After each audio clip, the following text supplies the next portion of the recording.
March means one thing. Basketball, basketball, basketball. Did you know that college players born in North Dakota are historically the most accurate three-point shooters? The NCAA is using Google Cloud to turn data into insights, and so can your business. See how at g.co/March Madness. Google Cloud, the official cloud of the NCAA. This is the Stephen A. Smith Show podcast. I'm Stephen A. What's up, everybody? Welcome to the latest edition of the Stephen A. Smith Show, coming at you as I love to do. Every weekday over the airwaves of ESPN Radio, 250-plus markets across the United States of America, from New York to L.A. and everything in between. Check your local listings. Plus ESPN Radio, Sirius XM style. Channel 80, number to call up as always is 888-SAY-ESPN. That's 888-729-3776. Got a lot of stuff coming your way today. Seth Greenberg, college basketball analyst extraordinaire. He'll be on the show with us to evaluate and highlight and crystallize what transpired last night during the national championship game. Not that we need much to get into, because that was a beatdown. Other than the first 7 minutes of the game, Michigan had no chance. Villanova was clearly head and shoulders above them. They were clearly in a class by themselves. Michigan was overwhelmed, seemed ill-equipped to go against these brothers, and it is what it is. DiVincenzo, oh my Lord, this kid coming off the bench. DiVincenzo, coming off the bench for Villanova. 31 points in 37 minutes. 10 of 15 shooting from the field, like 5 of 7 from three-point range. It was something special to behold. This kid can play. I don't know about the Michael Jordan of Delaware, to be quite honest with you. I don't know about it, whether or not that's the appropriate analogy. But this kid is special. And basketball IQ has something to do with it. It's not just about his jump shot. It's not just about his passes. It's his cut to the baskets. It's him seeing plays that don't appear to be seen, that don't appear to be there. All of this stuff matters. Michigan simply didn't have it. And one of the things that jumped out of my mind, beeline and recruiting. Because when you look at these boys, they just could not measure up to Villanova. There was one guy on Michigan, Wagner, out of Germany. And he had like 9 points before the first time out, and he was dominant. But all of a sudden, you get to clamp down on them, and your defense amped up. And guess why they did that, ladies and gentlemen? Guess why they were able to do that, ladies and gentlemen? You know why? Because this guy, Xavier Simpson, couldn't do much offensively. I don't care about the 4 of 8 shots for 10 points. He was no threat offensively whatsoever. And his man, whoever was defending him, would help front Wagner. And once that happened, you couldn't get the ball inside to him. And once you couldn't do that, if you're Michigan, you didn't have anything else to offer. Muhammad Ali Abdul-Rahman, he finishes with 23 points, some of the most meaningless 23 points I've ever seen. Xavier Simpson, no threat whatsoever. Livers couldn't do anything, just took 2 shots, didn't make anything. Matthews was relatively neutralized on 3 of 9 shooting for just 6 points. Don't get me started with your bench production. You only scored 7 points off your bench. DiVincenzo had Chenzo. Guy had 18 points in the first half. So I look at Villanova right now. It was everything that you could imagine. And by the way, I didn't forget, it's time for Straight Talk, brought to you by Straight Talk Wireless. Best phones, best networks, no contracts. Look, call it whatever you will. The bottom line is that Villanova was a superior team. But I want to be the first to say, can we pump the brakes just a little bit on this being an all-time great team?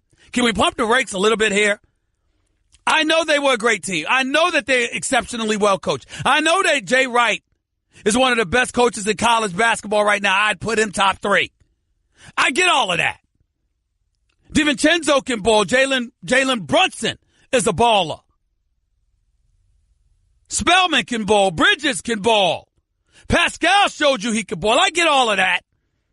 But let's not act like, oh, excuse me, they'd have ran roughshod over UNLV in 1990. Or UConn in 1999. Or Jay Williams' Duke Blue Devils in 2000. Or Duke's team with Hurley and Leitner and Grant Hill Let's not act like, oh, my goodness, you know what, this team right here, excuse me, I mean, this might be the greatest team in the history of college basketball. Can we pump the brakes just a little bit? Can we do that?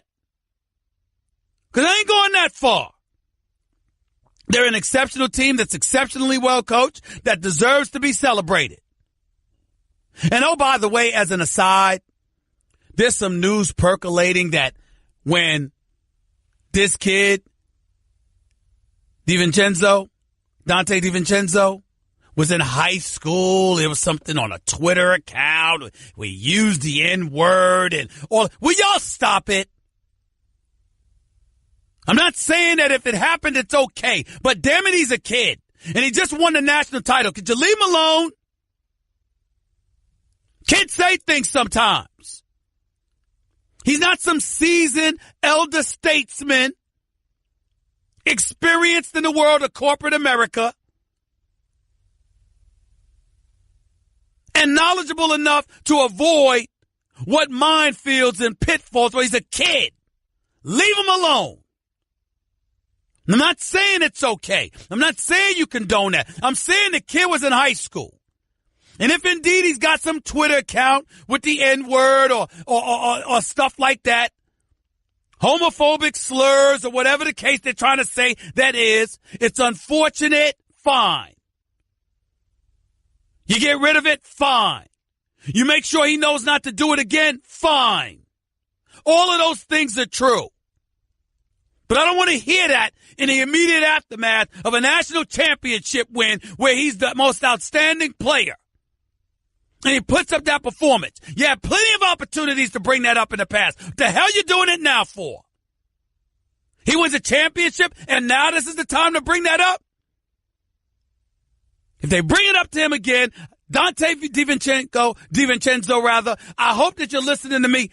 Simple apology would do. I'm a young man. I made a mistake. I spoke out of turn. I didn't know any better. I apologize. And move on. This ain't the time for all of that. I can't stand when people do that.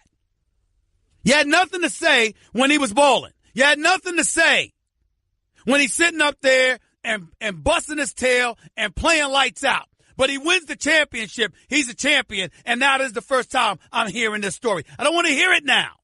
I don't want to hear it. I don't want to hear it. Leave him alone. He's a kid. 888-SAY-ESPN. It's 888-729-3776. I'm not condoning and okaying anything. That's not what I'm doing here. Hell, we've seen the damage that kids can do.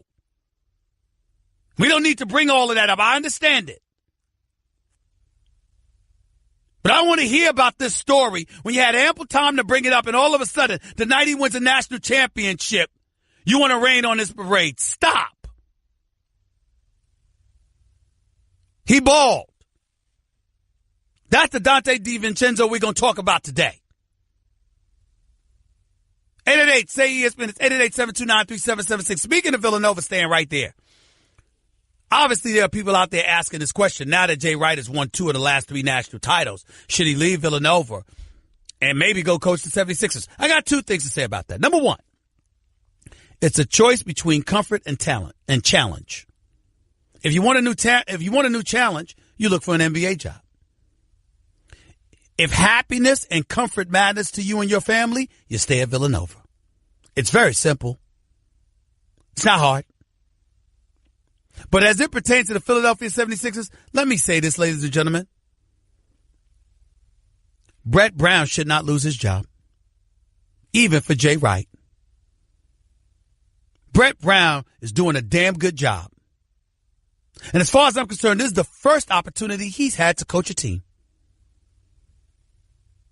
The first 3 years, this process that y'all constantly praise, y'all should be ashamed of yourselves. It's disgusting. The Philadelphia 76ers, the last 2 years before last season, won a grand total of 28 games. Last season, they won 28 games. In a 3-year span, they won 47 games. 47 games in 3 years. They were an absolute travesty. It was a miscarriage of justice what they did to the city of Philadelphia. Losing not games, but seasons on purpose. And y'all want to talk about enjoying the process. I don't want to hear that. And Brett Brown finally has a team to coach. They're on a 10-game winning streak, which right now is the longest winning streak in basketball. They are 46-30. They have the potential to have a 50-win season. They have clinched a playoff spot. They are in position to capture the number 3 overall seed, if not the number 4 overall seed in the Eastern Conference. As great as Jay Wright is, and I know he's great. As phenomenal as a coach as he is, and I know he is. He does not deserve the job over Brett Brown to coach the Philadelphia 76ers. And I think Jay Wright would be one of the first to acknowledge that. I do not want to hear that from anybody. Brett Brown's first year coaching a basketball team is this year.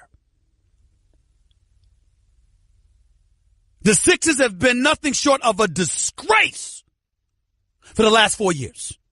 Or at least 3 years, if you don't want to count last year. That's why Brian Colangelo is there to begin with. Because his daddy, Jerry Colangelo, preceded him.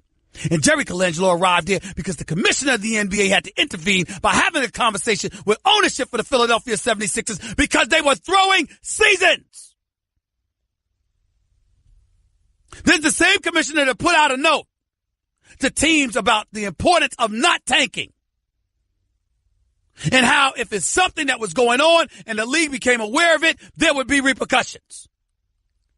Ladies and gentlemen, that's for games.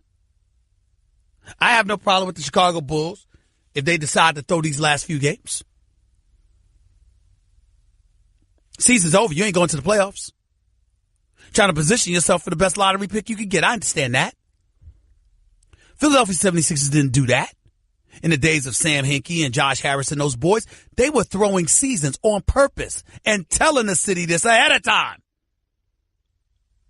And it was allowed.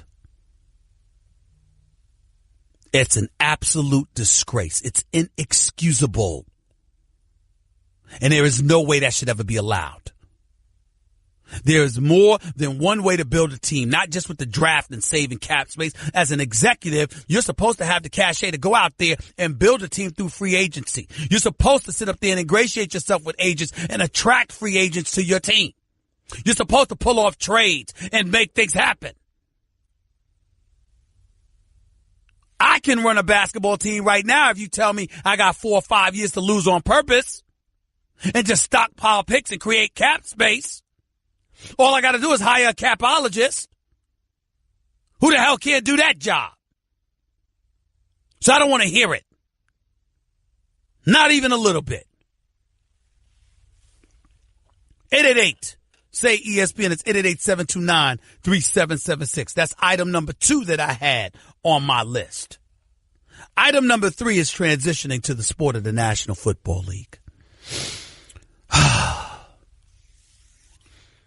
Ladies and gentlemen, how can I put this? I went off yesterday.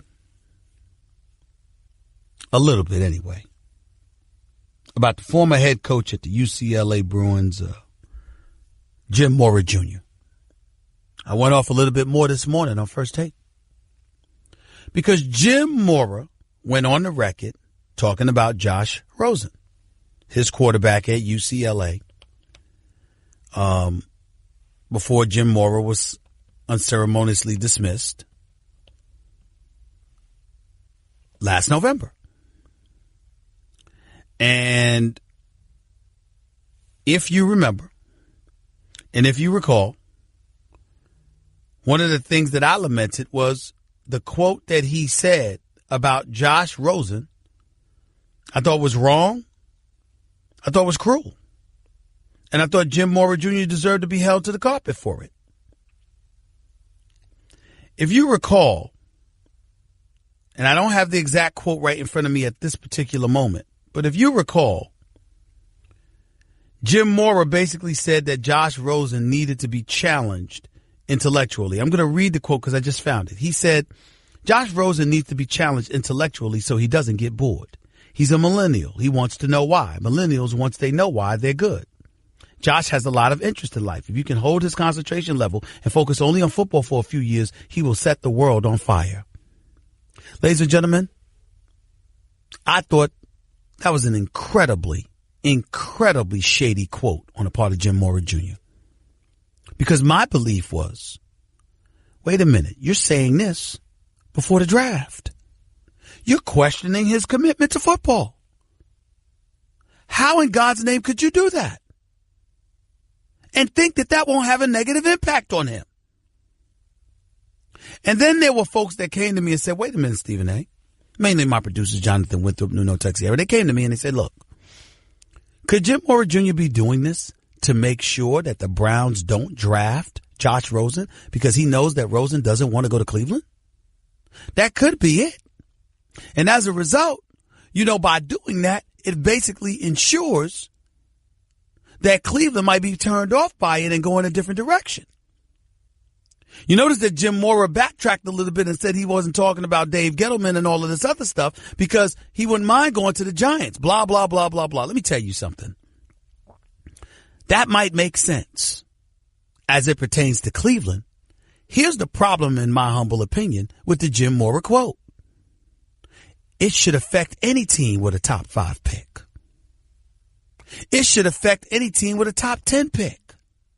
It should affect any team with a high first-round pick in desperate need of a quarterback because what you said about Josh Rosen should be a turnoff. Should be a turnoff for any team looking for a quarterback to lead its franchise into the future. You can't do that. You cannot sit up there and tell a fan base and tell an organization filled with men who have to pay mortgages and feed their families. This ain't college. You don't get to just play and go to class. This is professional sports. This is real big time business. And you cannot sit up there and say that about a kid that hasn't been drafted yet and think that that won't turn off prospective teams. You can't sit up there and say, well, you know what? I don't want him to get drafted by Cleveland, but you know what? The Giants at number 2 or the Jets at number 3 or Indianapolis at number 6 or Denver at number 5, they'll take him. No, they won't.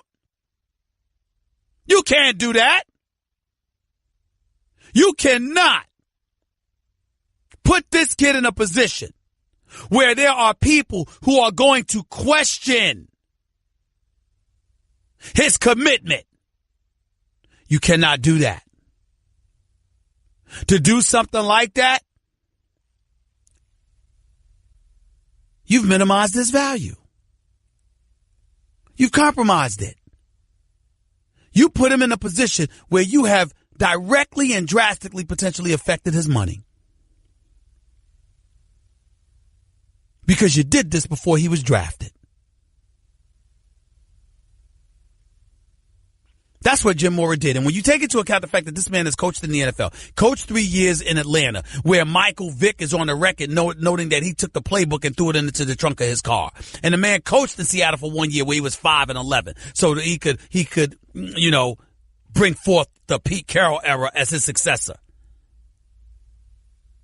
This man knows what the NFL is like. Jim Mora Jr. knows what the NFL is like.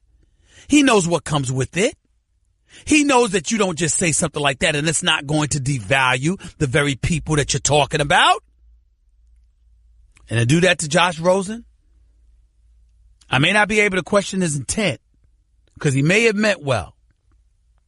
But I got to tell you something. He's compromised him.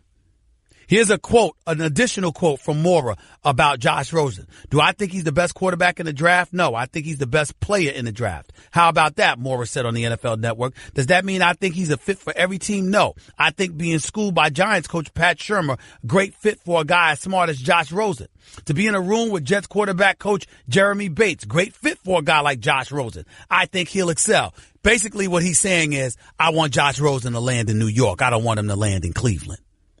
My problem is, if I'm any of the New York teams, why would I want Josh Rosen after a quote like that? Would you want him? Are you sure?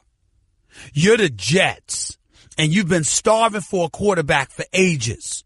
Why should Josh Rosen get picked ahead of Baker Mayfield? 83 touchdowns and just 14 interceptions in the last 2 seasons and guided his team to a Final Four appearance in the national semifinal. Why should I pick Josh Rosen ahead of Josh Allen with his tremendous upside, with a hunger to come with it because he was mired at Wyoming instead of being at one of the big-time football programs?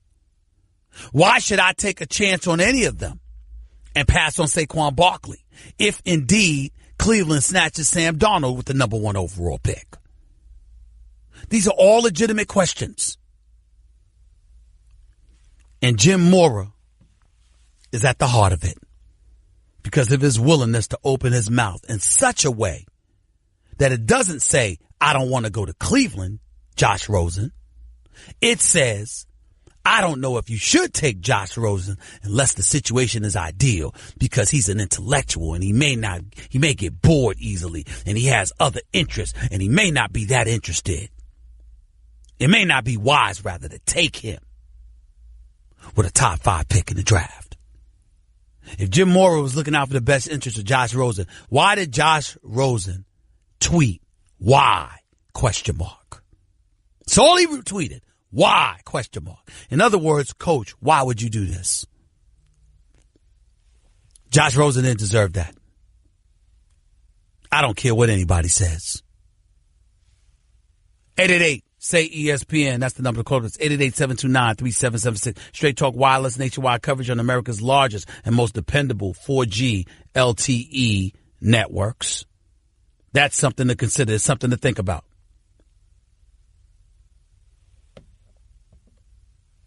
My man Keyshawn Johnson, he's a fan of Josh Rosen. Knows what he's talking about. He's alluded on several occasions to how Josh Rosen's got all the good stuff. Might be the best in the draft, hands down. And he may be good. That still doesn't take away from the fact that Jim Mora opened his mouth in a manner he should not have.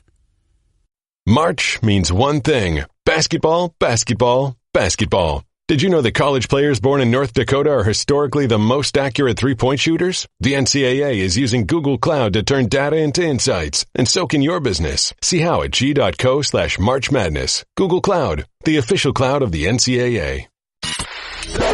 You're listening to the Stephen A. Smith Show podcast. Welcome back to Stephen A. Smith Show right here on ESPN Radio. By the way, to win in basketball, you got to have great coverage all over the court, right? And with Straight Talk Wireless, you know you're getting great coverage because they use the exact same 4G LTE towers as the big carriers, but for a lot less. Straight Talk Wireless, only at Walmart. Refer to terms and conditions of service at straighttalk.com. On the line with yours truly right now.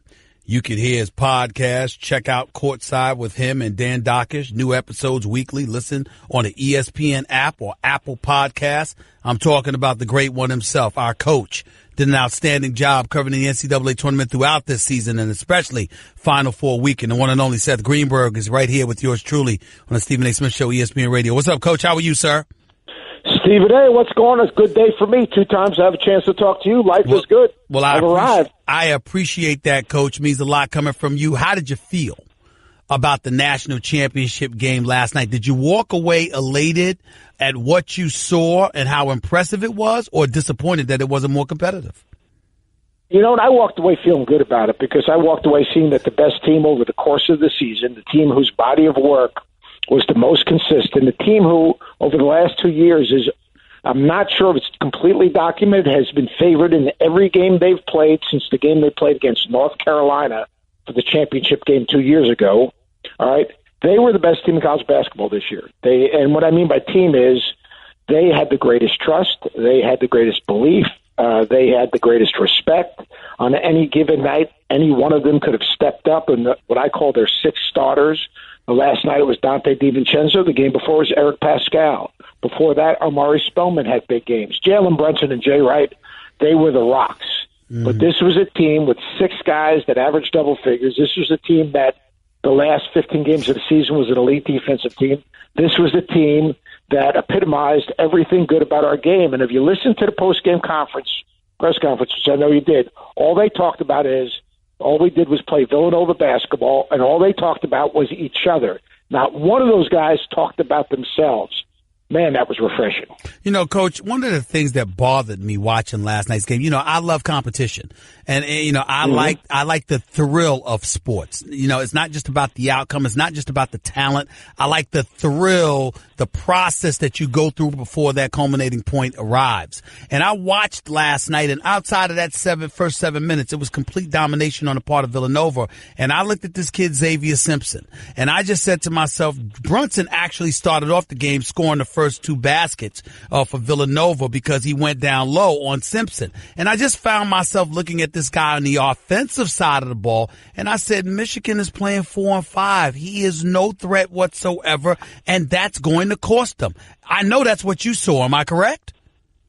Yeah, for sure. I mean, you know, look, Simpson's an elite defensive player. He's physically tough. He did a good job, as good a job as you can do on Brunson. Yes. Really quick hands. He's not a shot maker. His shot is broken. He can push it. He's not a finisher. And what Jay Wright did, after that timeout with 13 minutes left, Jay Wright changed his defensive game plan. He denied Mo Wagner the ball. Remember, Wagner had 9 points before the first TV timeout. I mean, that's how good he was. He denied him the ball. He switched all ball screens in front of him. He ran the three-point shooters off the line. But Xavier Simpson, man, was a help defender. So they were basically playing 5 versus 4. That guy was in gaps, helping on drives. Because remember early in the game, Charles Matthews got to the rim. Poole got to the rim. Couldn't do that anymore because of the changes Jay made. So you're right. I mean, you give up and you get something back. Xavier Simpson had a great year for Michigan. But in the biggest games on the biggest stage, he became a weak link offensively, and his defense didn't overcome his inability to put pressure on the defense. Coach, if you had to pinpoint one part of all of this that was,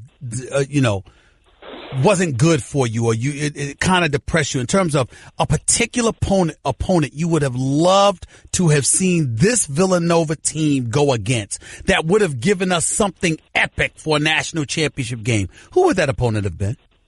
It would have been Duke, because you would have tried to see how the Villanova team and the ball pressure and the switching and everything else would have dealt with the front court of Duke. I mean, the one thing about Duke, and obviously they got beat by in a game that, Grayson Allen makes that shot, and who knows what would have happened. But Duke's front court was dominating. It was dominating. And, Marvin Bagley, his ability to get second shots, his quickness. I would have been interested to see how the front court and the limited front court of Villanova would have dealt with that. Because if you get Spellman in foul trouble, you're looking at a 6-7 and an under team. That's what you're looking at. You're dealing with, Dante coming off the bench, and that's interesting. But, that would have been an interesting game. Now, what did Kansas do? They spread those bigs out. They attacked the zone. They used their quickness to get to the glass, and Villanova could have done the same things. But, that would have been, to me, a very interesting matchup of bigs versus obviously terrifically skilled perimeter guys, and bigs who played like perimeter guys. Who's the first-round pick on this squad in your estimation? Villanova? From Villanova, Mikal Bridges will end up somewhere at the end of the lottery. I'm not as high on Bridges as other people because he doesn't create his own as well. He did a couple times last night, but he's people call him a 3-and-D. I love these little sayings, people. Look, he can guard the ball, and he can spot up in corner spacing. He can knock down threes. He'll be a first-round draft choice. I think Jalen Brunson will go at the end of the first round. He's a winning player. I'll tell you what a lot of people talked about Brunson like they talked about Malcolm Brogdon. And old Malcolm Brogdon was end up Rookie of the Year. You can talk about his speed. You can talk about his size. You can talk about all that. But you know what? That dude has a toughness. He makes shots. He's not a great passer, but he's a good enough passer. I love Brunson. I think that Omari Spellman, if he goes out, that could be interesting. He's a poor man's Karl Anthony Towns right now. Not as good on the block. And then let me ask you this. One game, does Dante DiVincenzo, he's got to test the waters. Does he go out or does he wait? No, next year, I think he comes back next year. I think he comes back next year and he's the man. Why leave How about now? if he comes back and Spellman comes back with 3 top 50 recruits, with Phil Booth coming back, you're looking at a Villanova team that is going to be in the conversation to be right back where they are, which is pretty amazing. Coach, I appreciate you, buddy. Thanks a lot. Great work at the Final Four, buddy. Go get that vacation. Go take that vacation, my man. I hear you, babe. I appreciate it. Thanks, Stephen. I always enjoy it. Thanks for having me. No problem, buddy. Thank you so much. The great Coach Seth Greenberg right here with Stephen A. on ESPN Radio. 888-SAY-ESPN. It's 888-729-3776. Listen, this kid, Dante DiVincenzo, listen, I like him. I like him. If I was advising him, I'd tell him to stay in town. Because guess what? The show is yours next year. Show is all yours. But right now, he's making news for a different reason. You know, folks treating him like a professional athlete. I heard my man Dan Levitard earlier today. I was listening to something he said during the commercial break, and he's absolutely positively right. You know, people digging up old tweets when he was in high school or something like that. I don't want to hear that. Leave the kid alone. He just won a national championship. He's the most outstanding player. He said the N-word, you shouldn't do it. You sit up there and you're spewing stuff about homosexuals. You shouldn't do it. That was wrong. Apologize if confronted about it again. But that's it. Do not belabor this issue, people. Do not try to make this more than what it is. If it was more than then you should have brought it up before the man showed out in the national championship game. The fact that this is even a subject that I have myself and Dan Levitard and others have to even broach is a disgrace. This is why so many damn people hate folks. Leave the kid alone. Just won a national championship. You had a problem with him? It should have been before he was the most outstanding player last night and he put on a show. He didn't even have a chance to have smelly breath. Just won a national championship and you're asking him these questions. Leave him alone. More of the Stephen A. Smith Show on ESPN Radio, and back to Josh Rosen in a minute. I don't know how else to say this, so I'll just say it. What is it, Linda? I think we should see other people. Are you breaking up with me? On a roller coaster? Well, we do have a lot of fun. Maybe we should stay together.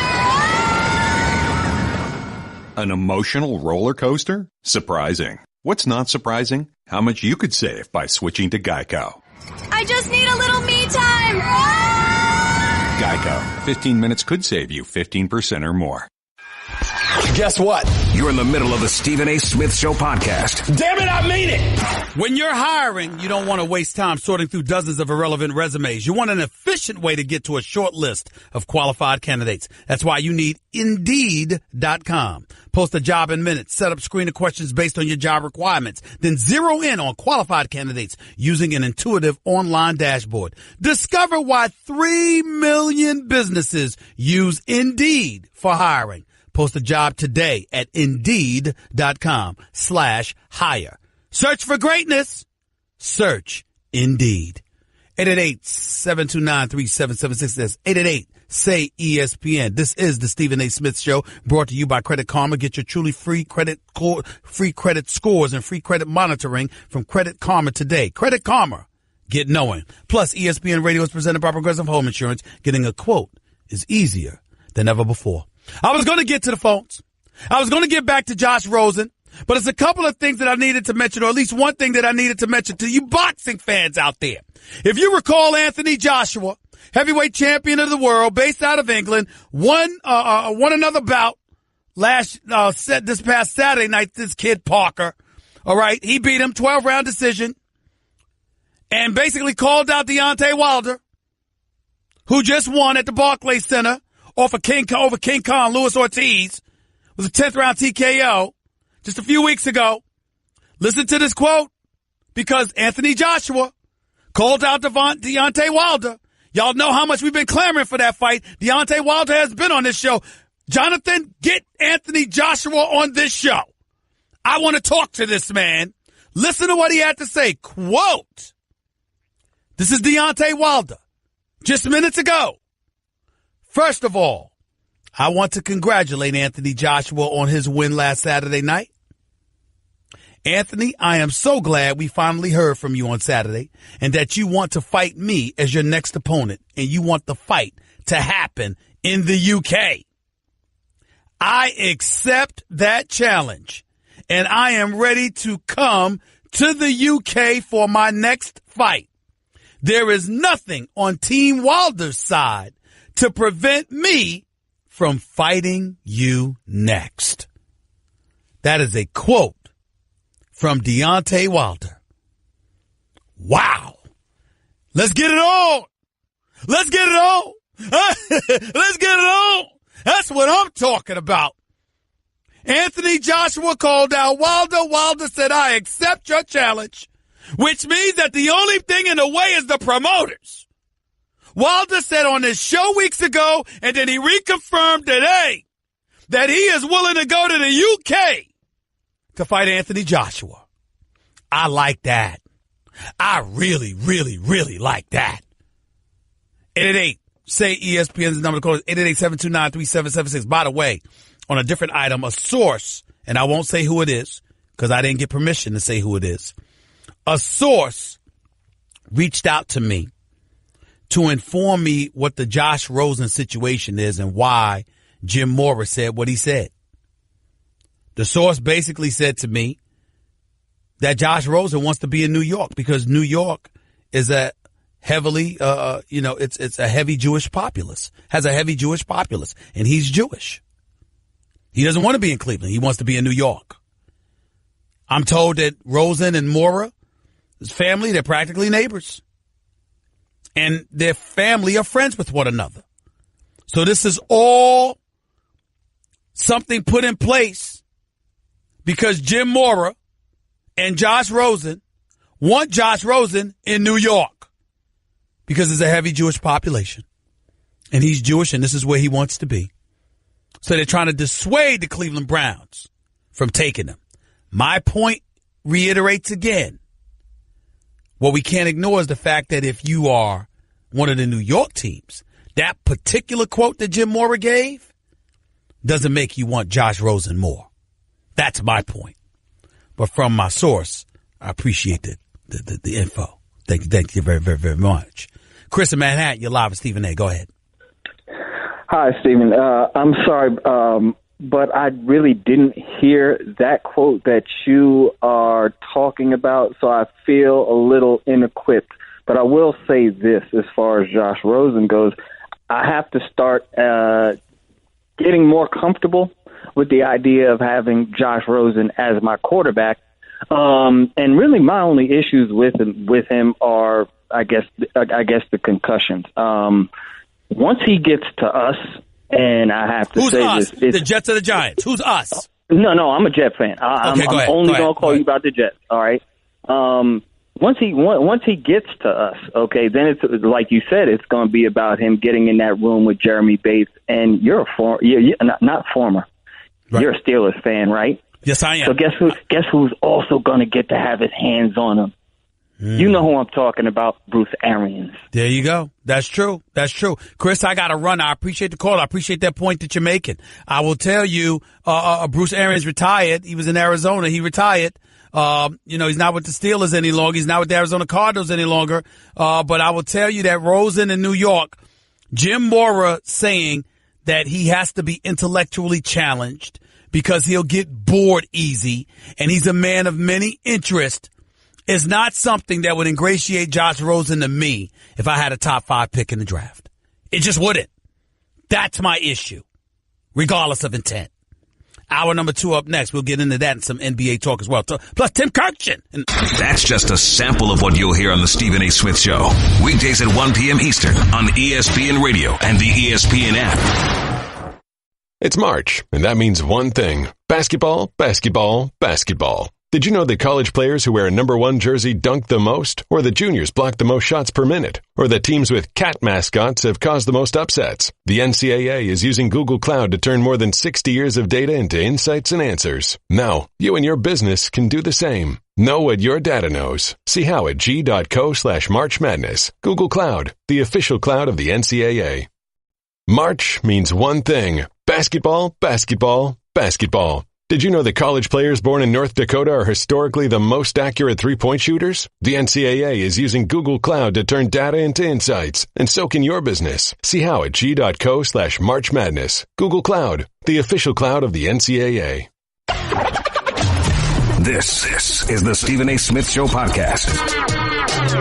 I'm Stephen A. Everybody, welcome back to the Stephen A. Smith Show. Hour number 2 of the Stephen A. Smith Show right here on ESPN Radio, where I love to be.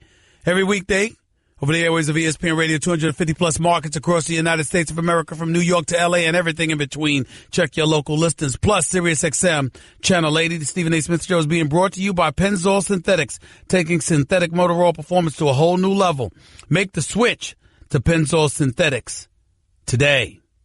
The Yankees obviously had to postpone their game on Monday, their home opener on Monday, because it looked like a blizzard hit this city. But nevertheless, they're set to go at 4 o'clock today against the Tampa Bay Rays. And who better to talk to than the analyst and insider extraordinaire himself for the family, the one and only Tim Kurkjian. He's on the line with yours truly. What's up, buddy? How are you, sir? How's everything? Everything will be better, Stephen A., if we actually play the game today. It is raining here, and it doesn't look particularly encouraging, but we're told that the best window they have is right about the time they have the game scheduled at 4, meaning more rain is coming tonight. So let's hope we can get this in from 4 to 7 and get the Yankee home opener done with. You know what? An expert like yourself is the perfect question to ask this question to, Tim Kurkjian. Obviously it's April, so it's time for baseball. We get all of that. Sometimes people feel like the World Series may have ended too late, whatever the case may be. You see global warming and what have you. You got blizzards going on in May. In April, for crying out loud. What's the ideal start and end time for the sport of Major League Baseball in your mind in this day and age, sir? Well, I think we need to get it done before November arrives, just in case we have a World Series in Minnesota and we're playing outdoors in freezing cold. That's not a good idea. I'm all for starting it a little bit earlier, but here's what happens, Stephen A. You start on March 29th, which we're all thrilled about. No more meaningless exhibition games, real games. But the weather hasn't cleared yet, and it's really cold. It's really cold here, Cincinnati, a bunch of other places, and that does not do well with baseball. This is the ultimate skill sport to me, and when your hands are frozen and your fingers aren't working, it's really hard to play this game at its optimum level. So I don't think there's a great answer to that, but I would rather start March 29th than end on, say, November the 5th. Have you ever been a proponent of shortening the season from 162 games to, say, 150 or 145 games? No, I'm not. I'm way too much of a traditionalist and a purist that all the statistics which really matter in the sport would be changed if we went back to, say, 154-game schedule. But it really doesn't matter what I think. The owners are not going to give up 8 games on the schedule, potentially 4 home games when teams are making millions of dollars per home date. And if we shorten the schedule, that's going to cost these guys a lot of money, and they are not going to be willing to do that. And I don't think it's a good idea either. I think 162 is the right number. It's the number we've been living with since 1961, and I think it works, and I wouldn't change it. Tim Kurkjian right here with Stephen A. on the Stephen A. Smith Radio Show, ESPN Radio. The Yankees are dealing with a rash of injuries. Greg Bird is out. Aaron Hicks is out. Billy McKinney is out. What have you thought of what you have seen of my New York Yankees thus far this young season? They're 2-3 thus far. What are your thoughts? Well, they're going to be really good, Stephen A., but at the moment they have 4 outfielders on the disabled list. Their everyday first baseman, as you said, is on the DL. Fortunately, they have most of their pitching staff intact. So this is not a particularly good look at what the Yankees are going to be like during the season.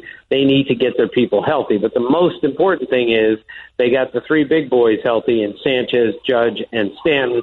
And as long as they're healthy, this team is going to score a lot of runs. But they're not going to see all the pitches that they want to see until they get Bird and Hicks and Ellsbury and everybody else healthy, and that simply has not been the case so far. I'm not trying to be pessimistic here in any way, but you know how emotional I get about my Yankees. Could you explain to me why Sanchez isn't even batting 100 and Judge is batting about 200 in these first 4 games thus far? I'm concerned about that. I know it's very, very early, but I don't like it.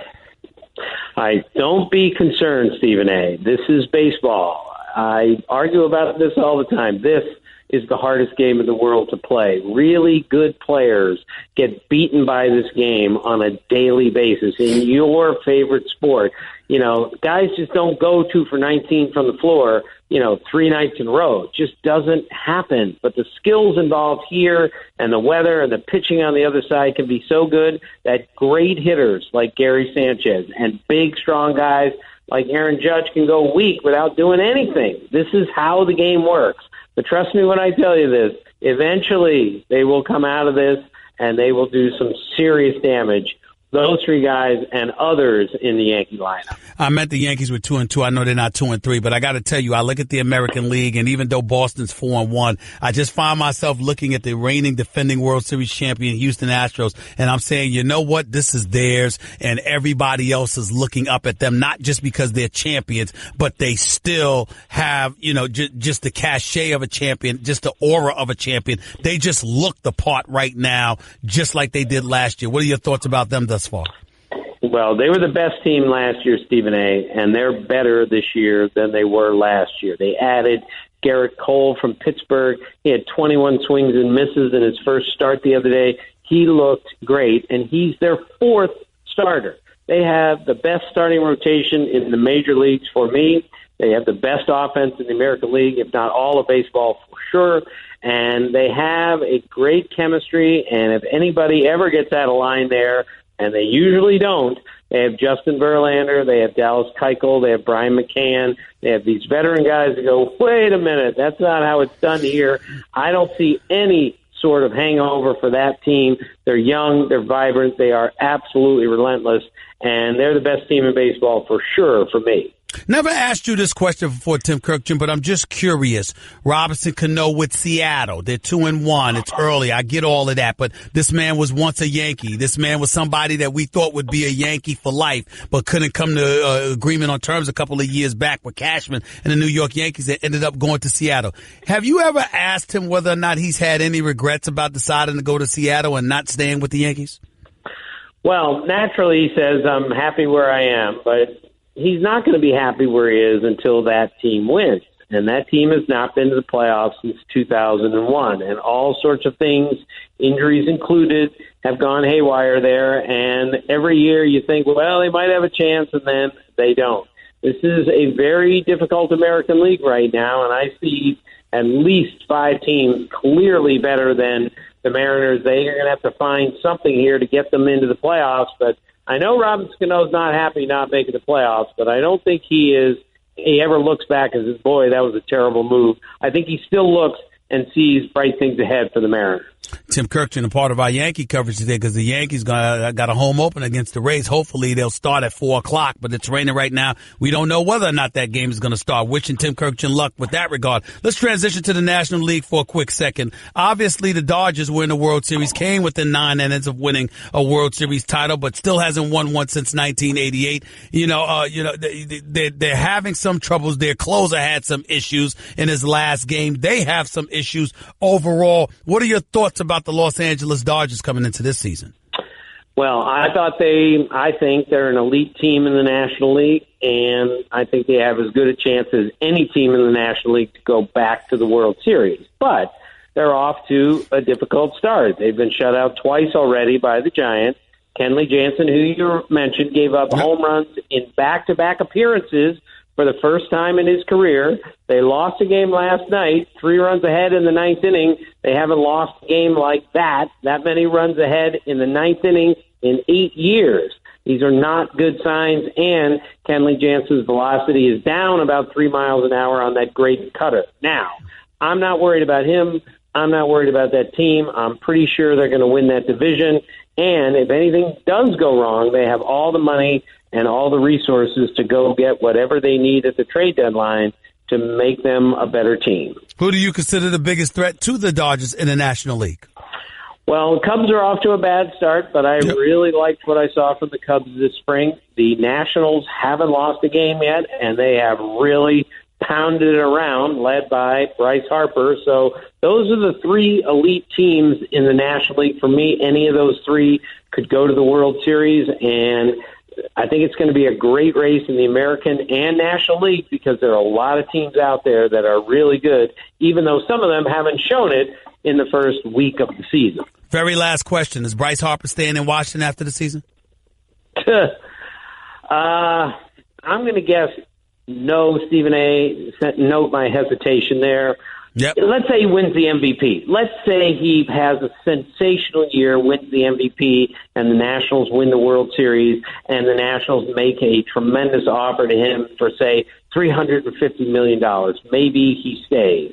But, you know, Scott Boras is his agent. His MO is to get the best free agents out there so everyone can bid. So my guess is Bryce Harper will play somewhere else next year, but it's a guess, Stephen A. This is still miles and miles from being determined, and we just have to see how this season plays out before we know for sure. Tim Kurkjian, always appreciate you, buddy. Thanks for taking time out of your busy schedule. Thank you so much. Okay, Stephen A. See you.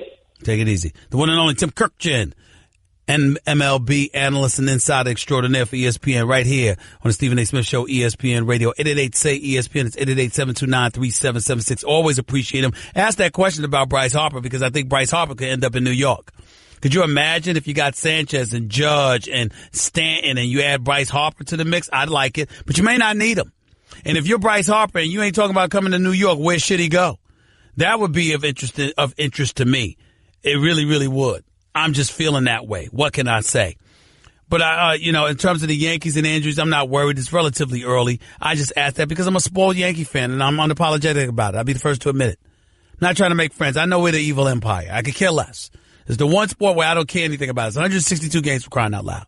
It's the New York Yankees. It's George Steinbrenner, who I believe to be the greatest owner in the history of sports. I just loved it. I loved how he scared the living hell out of everybody, produce or else. I loved it. I'm not going to lie. I just did. Didn't love when he went after my man Dave Winfield with Howard Spira and, the PIs and all of this other stuff. I didn't like that. I didn't like the, unsavory activity he engaged in. But I loved me some George Steinbrenner. I miss him. God bless him. I miss him. I love that kind of stuff. I loved Billy Martin when he was alive, and he was the man. This is why I grew up in New York being a New York Yankee fan. I love when Reggie Jackson smacked the 3 home runs in the World Series against the Dodgers. I loved him and Billy Martin getting into it. I love Billy Martin getting beat up and showing up to manager the next day with a damn cast on his hand. I loved it. I ain't going to lie. I just did. I was addicted to it. I'll be the first to admit it. I just always did. I love when George Steinbrenner would walk into the locker room and shake dudes' hands and act like he was just there to wish guys good luck, when in fact he'd shake their hand and be like, you know what you better do, right? I just loved it. I really, really did. I love it because to me that separates the men from the boys. When you know the pressure's on and you know you got to show up and produce and you know you got to get it done or else. And let's see what you do. That's why I'm so excited about these NBA playoffs coming up. Let me tell y'all something right now. Let me be the first to admit it, the first to just confess to you. I was not happy with last year's NBA season. I was so mad at Kevin Durant I couldn't put it into words. To get ousted in Game 7 of the Western Conference Finals a couple of years ago, and a month later go and join the very team that beat you, I thought it was the weakest move I've ever seen by a superstar. I really did. I really did. I was furious because it took away the competition. He's so phenomenal. He's so great of a player. I knew no one had a chance at beating Golden State. And I knew for the first time, not in the first time really, because I don't count LeBron's loss to San Antonio back in 2007. But if you remember last year, when LeBron James and the Cleveland Cavaliers won in Boston, they asked LeBron James about Golden State, and his words were, I don't even want to think about that. I don't even want to stress myself with all that, right? I just want to enjoy this moment. That's just too stressful. He was conceding defeat then. He really was. And I didn't blame him, but I hated it. Because I want a thriller, and I want a fight, and I want feistiness. And that just wasn't something you could get. And it really, really bothered me. It really did. I couldn't stand it. But this year, nothing like last year. Oh, I can't wait for these NBA playoffs. This is some special stuff that's going to happen, man. You got Houston and Golden State. You got OKC, who, if they step up, can really make some noise. You got Portland, who's been out of nowhere near the number 3 seed in the conference, with Damian Lillard having emerged as a superstar. Make no mistake about it.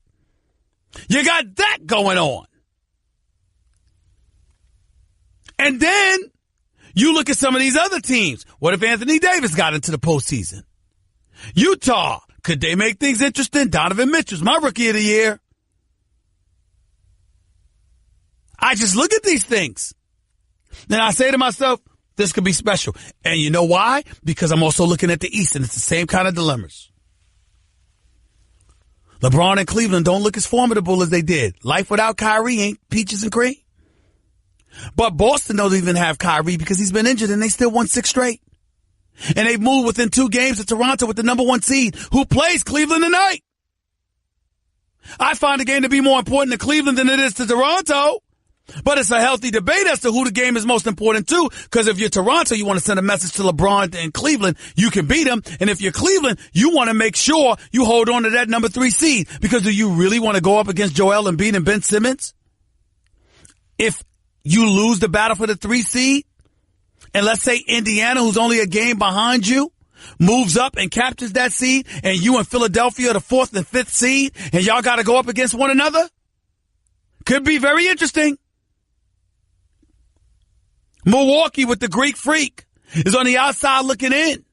Washington, same principle. They play Houston tonight. They need to win some of these games. John Wall is back.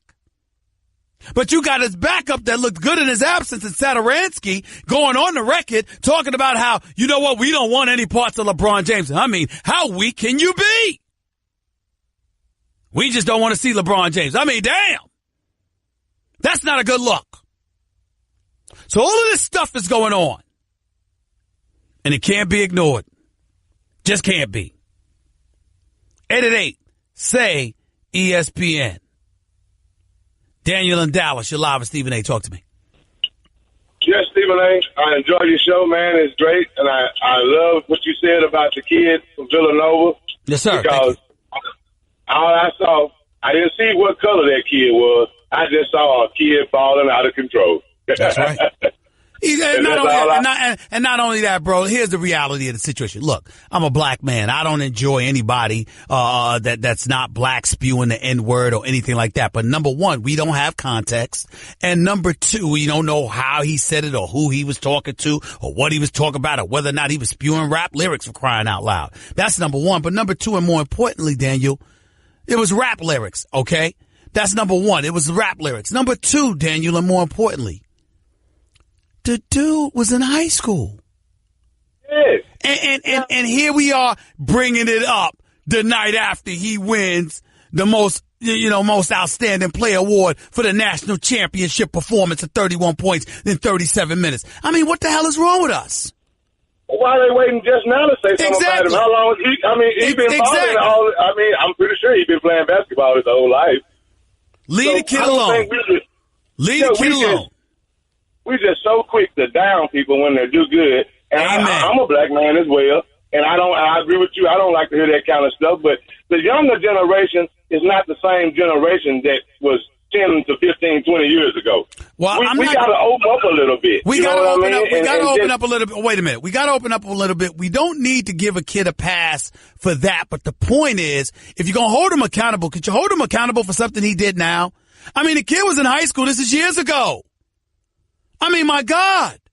And you bring it up after he wins the national championship? Come on. It's unnecessary and it's cruel. It's unnecessary and cruel. Leave DiVincenzo alone. Leave him alone. He did an outstanding job performing last night at a very elite level on a very big stage. And whatever mistakes he made in the past, damn it, don't do it again. Let's move on. Let's move on. You have a wonderful day, man. I love your show. Appreciate you, man. Thank you so much. 888-SAY-ESPN. It's 888-729-3776. Joe in Syracuse, you're live with Stephen A. Talk to me. How you doing, Stephen A? I appreciate you taking my call, my man. Go ahead, buddy. All right, so I had a couple questions, but I want to get to it. I want to get to that in a second because I want to talk about what you just talked about with the Bryce Harper thing. Huge Yankee fan myself. So would you rather sign Bryce Harper this offseason or wait until 2020 and try to grab Mike Trout? I'm not going to lie to you. It's not that I wouldn't want Mike Trout. It's that I wouldn't want to wait. I'd be scared to wait. Fair enough. I want to get I want to get the first guy I can get. Either or will do for me. Personally, I would like Trout because I think he's arguably the best player of all time. Yeah, I think Trout is big time, but I'm just saying I'm whoever I can get first. Okay, fair enough. Now to my real question. After the Wilder-Ortiz fight, Monday on First Take, you guys never even brought up Deontay Wilder's name. Now, granted, I get it. He's not the most technical boxer. He's not really in with the sweet science of it. But this man's 40-0 with 39 knockouts. He went to war with Luis Ortiz, basically got stopped in the 7th round, mustered up the confidence. First of all, stop it. We talked about Deontay Wilder and Ortiz. If it wasn't that day, it was the next day, number one. Number two, you don't get to edit my show. Number three, Deontay Wilder, before Ortiz, there was a question about the level of competition he went against. Number four, we've been pushing for him to go fight against Anthony Joshua. Number five, Deontay Wilder's been on my radio show twice. Number six, I've talked about him religiously. Number seven, we've talked about other fighters as well. And number eight, and more importantly, I'm reiterating point number two. You don't get to edit my show. I'll talk about what I want when I want. Okay, fair enough. Go ahead. Basically what I'm getting to is Wilder he brings it. Like, I don't care what you say about him from a technical standpoint. The man brings it. He brings it every single time. I just watched that Joshua Parker fight. That was a snooze fest, Stephen A. Because Joshua walked into the ring against a fighter that was cognizant of his right hand and made sure to stay away from it, okay? And number two, he wasn't thrilled about fighting it because he was trying to be cautious because he wants to fight Wilder as well. And so you got all of that stuff going on, which is why we shouldn't have to wait for these big fights. I applaud the fact that Joshua said, I want Wilder. And Wilder said, I accept. Because what they both said is the promoters are getting in our way. The fighters ourselves, we want this. I like that. I get it. But from the same exact standpoint, Joshua was timid, cautious, like you said.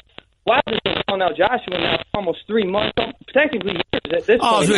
Will you grow up? You know good and damn well the promoter's getting away of that. Stop it. Bye.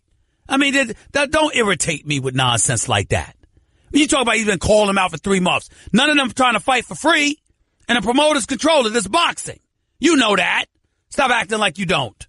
March means one thing. Basketball, basketball, basketball. Did you know that college players born in North Dakota are historically the most accurate three-point shooters? The NCAA is using Google Cloud to turn data into insights, and so can your business. See how at g.co/March Madness. Google Cloud, the official cloud of the NCAA.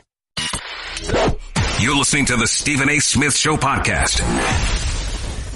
Back here at the Stephen A. Smith Show, ESPN Radio. Trust me, y'all, I know I can't sing. That's why I love doing it. I love irritating folks. You know what I'm saying? Especially my family members that are listening to the show because they know I can't sing. I used to wake people up in the morning trying to sing.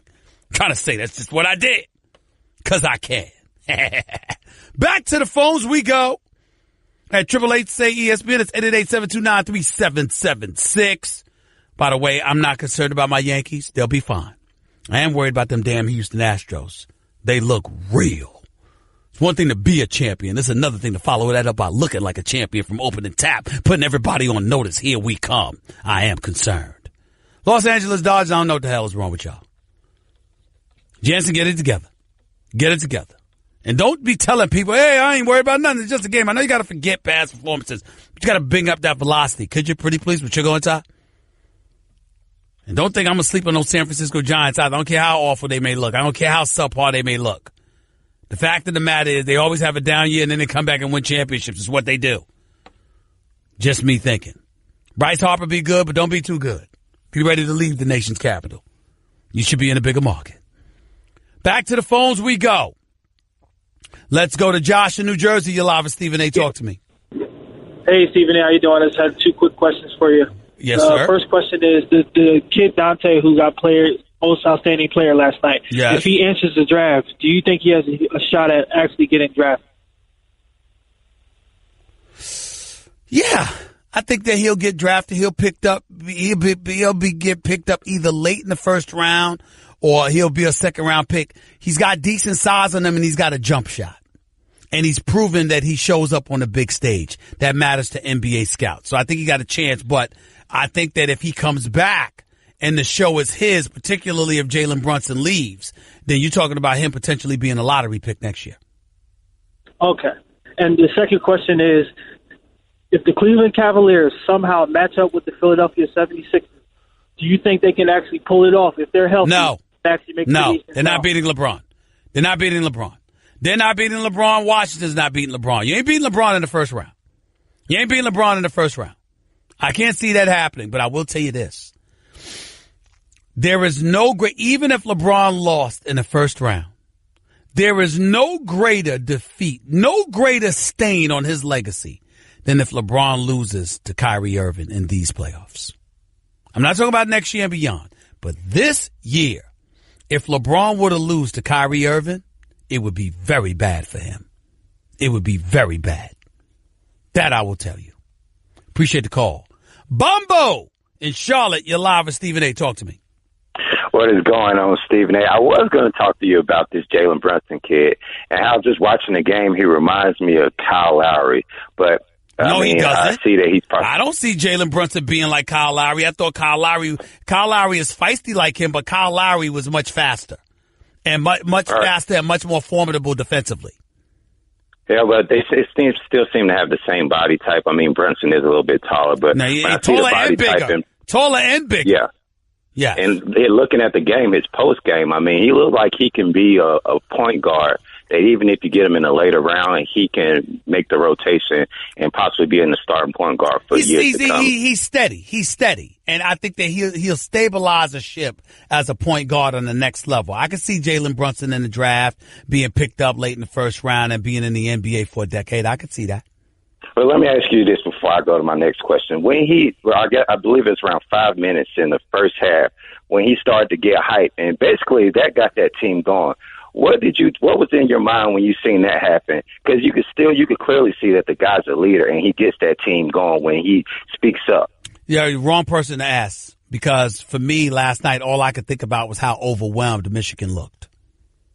So last night wasn't a good example. Move on to your next question because I got to go. All right. Well, next question. I'm a big Miami Heat fan. I'm looking at the next 2 years, and I see there's going to be some guys out there like Kawhi Leonard, Klay Thompson, Damian Lillard. We know Pat Riley always had some tricks up his sleeve. And looking at this offseason with Kawhi, what guy do you see possibly being somebody that could possibly want to come to Miami? Klay Thompson. Yeah. I agree with you on that. And when he did his All-Star interview, I personally believe Klay Thompson. I have no evidence. This is just a personal opinion. I've never asked him about it. Perhaps I will. But when I think about Klay Thompson, if not Golden State, I see 2 places: L.A. with the Lakers or South Beach. That's what I see with Klay Thompson. And just to follow up your point, when he did his All-Star interview during the All-Star break, they asked him about the places he'd like to visit. And one thing he said, somewhere warm. And the first place he mentioned was Miami. So with that said, I'll just leave it at that. There you go. Appreciate it. We'll see. Listen, can't rule Pat Riley and the Miami Heat out. First class organization. I love me some Pat Riley and Mickey Arison, his son Nick. Great people. You look at Eric Spoelstra, great young coach. I think he's proven himself to be a phenomenal young coach. It's just that Brad Stevens is so incredibly impressive in Boston.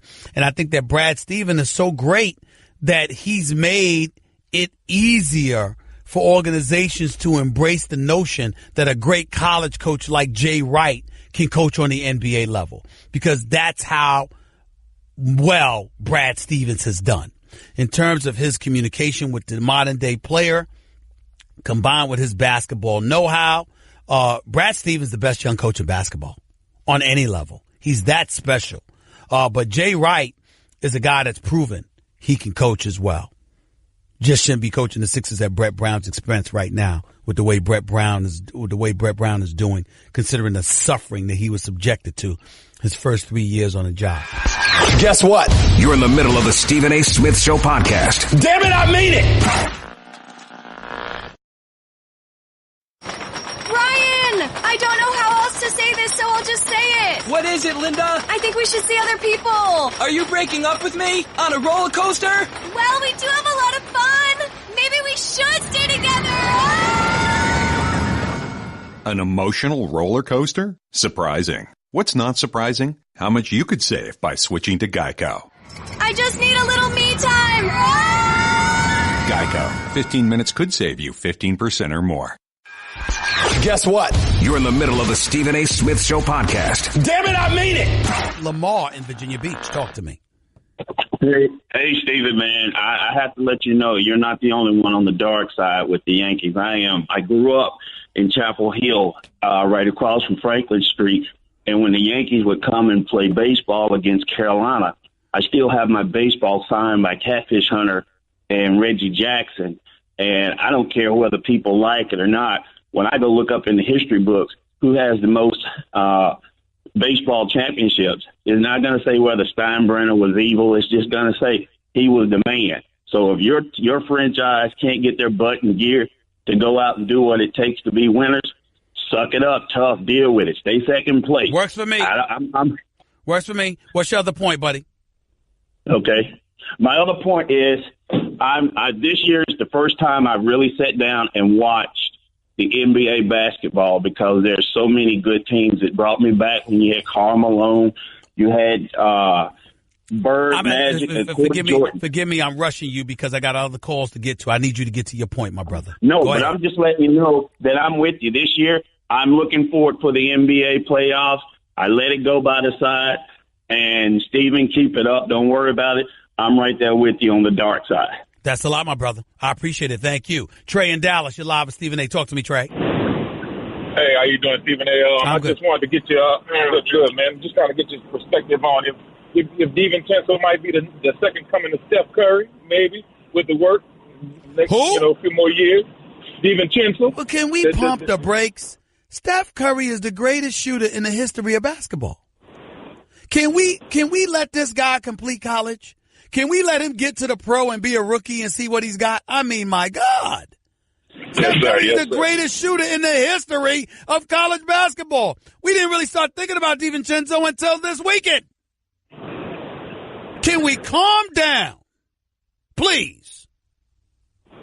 I understand that, but the hype is always going to be there. You know how we are with these. But damn, players. not after a weekend. You're talking about yes, he can play. Yes, he can be on the NBA level. We're talking about comparisons to the greatest shooter the game of basketball has ever seen.